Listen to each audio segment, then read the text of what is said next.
This week, President Biden signed legislation making Juneteenth a national holiday. Karen Leder, a Juneteenth committee member, is the writer of a powerful narrative that tells the story of Juneteenth, an African-American historical perspective, which we will share with you now.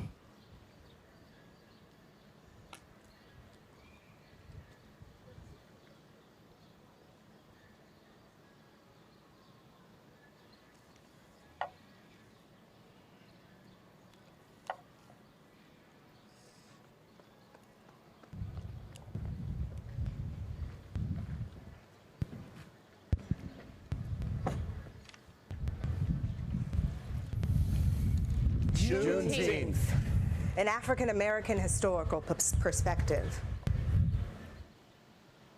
Wade in the water, wade in the water, children, wade in the water. God's gonna trouble the water. See those people dressed in white. God's gonna trouble the water. They look like children of the Israelites. God's gonna trouble the water. Oh, wade in the water.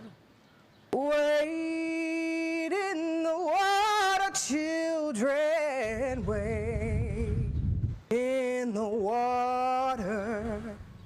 God's gonna trouble the water.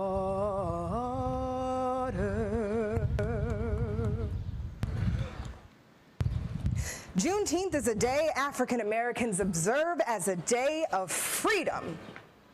This day is among other days that we remember the dehumanizing institution of slavery that our ancestors were forced into by the white ruling class.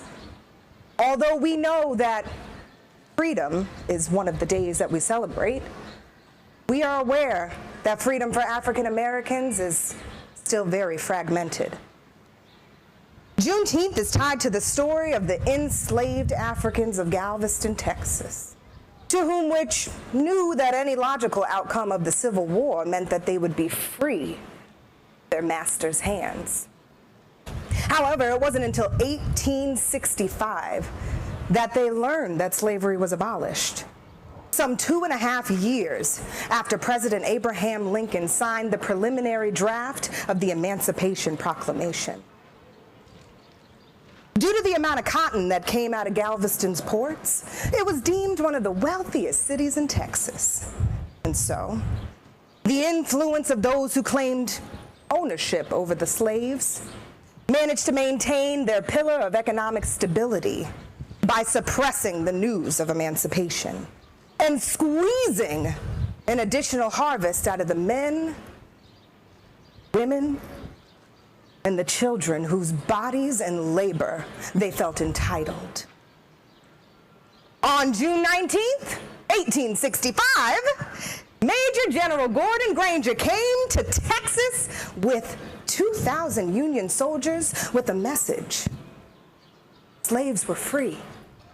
You there, you in the fields, all of you, gather around.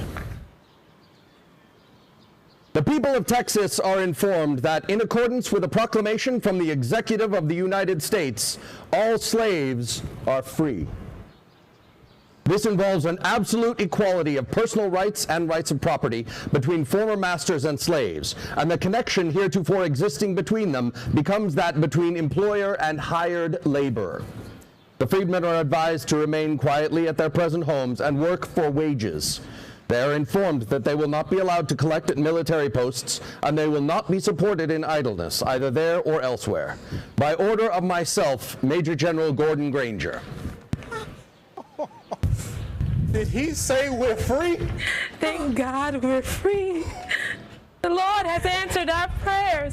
Thank you, Lord!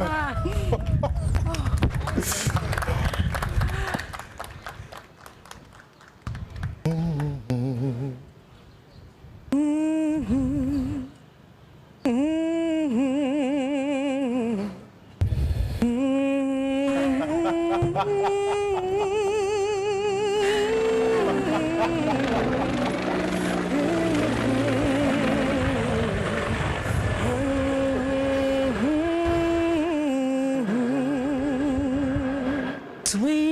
low, sweet chariot, coming forth to carry me home.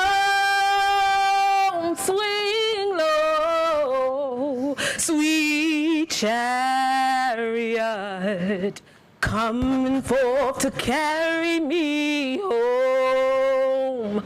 Swing low, sweet chariot, coming forth to carry me home. Swing low, sweet chariot, coming forth to carry me home.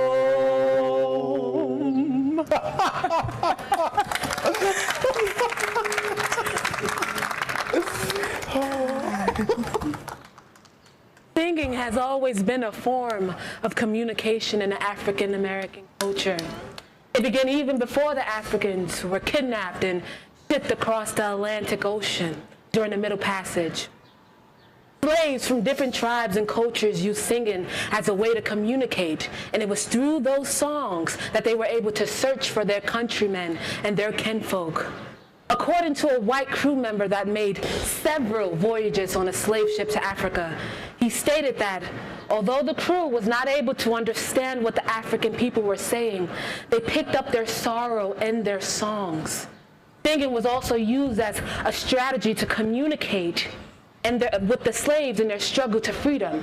These coded songs like Wade in the Water and Swing Low, Sweet Chariot contained words giving directions to slaves on how to escape and where they were to meet up.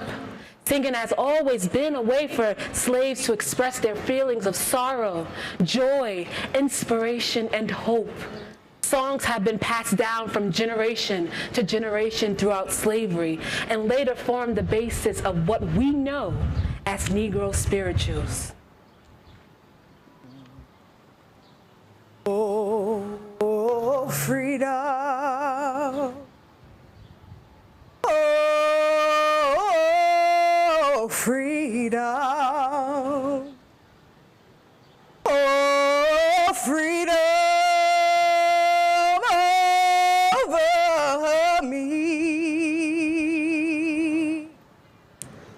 And before I be a slave, I'll be buried in my grave and go home to my Lord and be free. Although free, former slaves were never compensated for their years of free labor. They were not allowed to keep their 40 acres and a mule, and they received no protection from the new violence that they were now experiencing now that they were free. Though they were no longer in physical bondage, were they really free? After a while, freed slaves from Galveston and other small cities in Texas began to leave the place that did not offer them equal opportunities, and they began to seek equality elsewhere. Gone were the days of brutality and the horrific life as a slave. Gone were the days of barbaric beatings, abuse, and savage sexual assaults. Gone were the days of selling humans and forcibly tearing apart the family unit. Gone were the days of being denied an education and working endless hours without wages. Gone were the days of sharing the traditional wedding vows, but instead being asked, do you take this woman or this man to be your spouse until distance do you part? But is inequality, is it really gone? Are all Americans, no matter the color of one's skin, ethnicity, or gender, are we treated equally? Or do we remain blind and refuse to challenge racism, sexism, and all the debilitating isms that retard the growth in our country?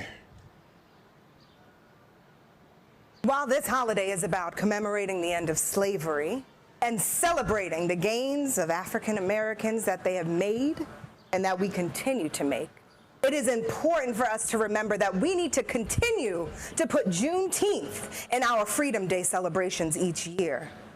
Not just because it marks the end of slavery, but because it tells and it retells the story of African American struggles that are ongoing in a country that is so invested to forget it.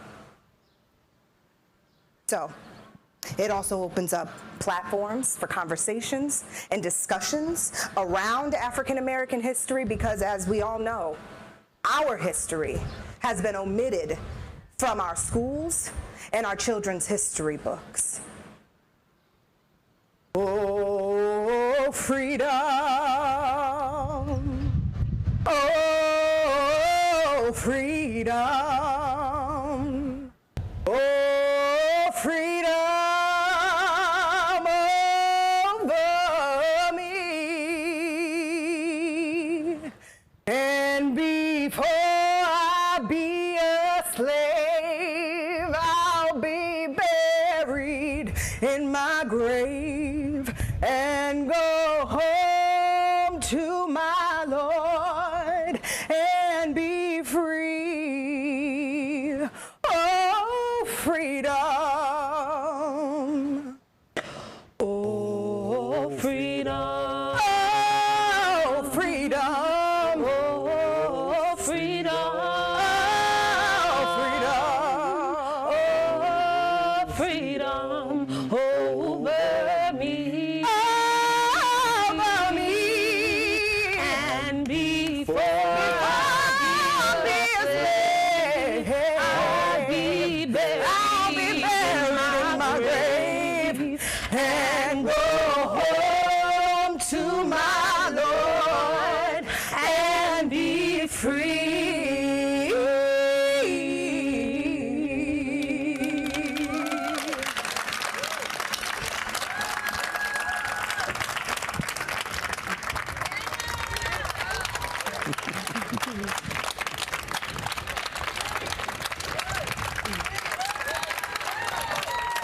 Wow, that was powerful.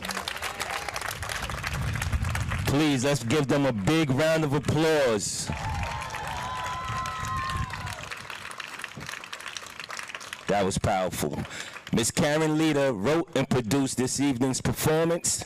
We deeply appreciate co-producer Deborah Sue Lorenzen, director and actor Gabriel Lawrence, music director Mark Christine, assistant music director and actor Alana Cawthon, and actors Candacia Charles and Timothy Tate for their brilliant performances and beautiful rendition in song.